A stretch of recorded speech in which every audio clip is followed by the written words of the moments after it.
Bonjour à tous et bienvenue dans ce nouvel épisode où nous allons voir ensemble l'incroyable mythe et légende des deux vies du petit Cameron.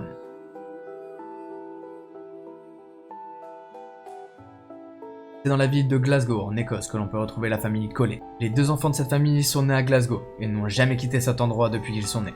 Pourtant, depuis que le petit Cameron est âgé de 5 ans, il va raconter la même histoire qui va troubler régulièrement ses parents. Il raconte une étrange histoire durant laquelle il serait un homme qui vivait sur cette petite île de Barra et que c'est en tombant dans un trou qu'il se serait retrouvé dans le corps du petit Cameron. Dans cette histoire, il aurait été un homme dans une autre famille, en train de jouer avec son frère et sa sœur sur la plage. À un moment, le chien de la famille aurait couru dans la forêt avoisinant la plage et en voulant le suivre, il serait tombé dans un trou avant de se retrouver dans le corps du petit Cameron. Au départ, ses parents vont penser qu'il s'agit simplement de l'invention d'un petit enfant. Sauf que cela va durer plus de 3 ans. 3 ans durant lesquels il racontera la même histoire précisément. Petit à petit, ils vont alors commencer à se poser des questions pour savoir comment il pourrait avoir des informations sur une île sur laquelle ses parents ne sont jamais allés. Et sa mère va faire des recherches. Le plus troublant, c'est qu'elle va trouver d'étranges similitudes entre ce que raconte Cameron et des éléments présents sur l'île. Selon ses parents, Cameron pourrait se souvenir d'une vie potentiellement antérieure. Une vie qu'il aurait vécue à plus de 500 km de là, sur l'île de Barra, dans une autre famille. Ces descriptions sont extrêmement précises. Il parle d'une petite maison blanche, proche d'une grande plage, où circulaient régulièrement des avions. Il aurait même donné le nom de la famille dans laquelle il vivait, les Richardson.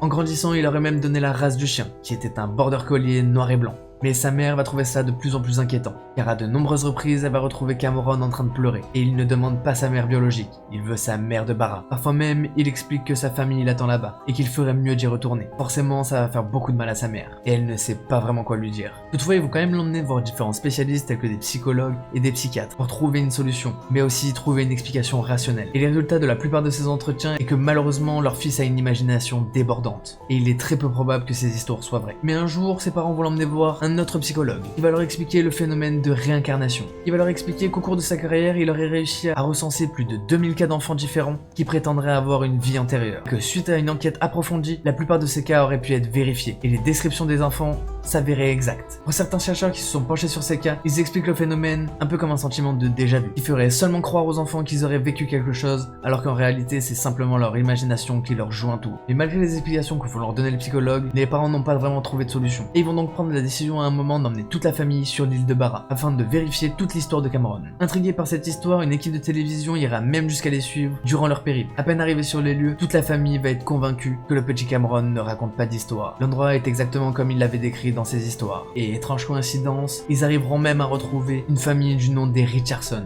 Grâce à leur enquête, ils arriveront à rentrer en contact avec eux et iront à leur rencontre. Durant cette rencontre, la famille Richardson va leur montrer l'album de famille et il y a eu un étrange sentiment de malaise. Les images de la maison ainsi que la plage correspondaient parfaitement à la description qu'avait fait le petit Cameron. Mais les Richardson n'habitaient plus dans cette maison. Ils vont alors leur donner l'endroit exact où se trouve cette maison pour que toute la famille puisse se rendre sur les lieux. Les nouveaux propriétaires accepteront de les faire rentrer. Et aussi étrange que cela puisse paraître, Cameron semble connaître la maison par cœur, comme s'il y avait vécu. Il restera même de nombreuses heures devant la fenêtre à contempler la plage. Après cette histoire, de retour à Glasgow, le petit Cameron ne fera plus jamais mention de ce qui s'est passé là-bas. Et mystérieusement, c'est comme si sa deuxième vie antérieure avait simplement disparu. Pour beaucoup de personnes, ce qui lui est arrivé est impossible, alors que pour d'autres, il s'agit simplement de quelque chose qui nous dépasse et que nous ne comprenons pas pour le moment. Quoi qu'il arrive, pour le moment, personne ne peut rien prouver. Et il faudra sûrement encore longtemps avant de pouvoir percer les secrets de ce mystère. C'est déjà la fin de cet épisode, j'espère que ça vous aura plu. N'hésitez pas à me le dire dans les commentaires et si vous avez d'autres sujets comme ça que vous voulez que je traite dans mes prochaines vidéos. Si vous êtes intrigué par les vies intérieures, vous pouvez aller voir mes autres épisodes.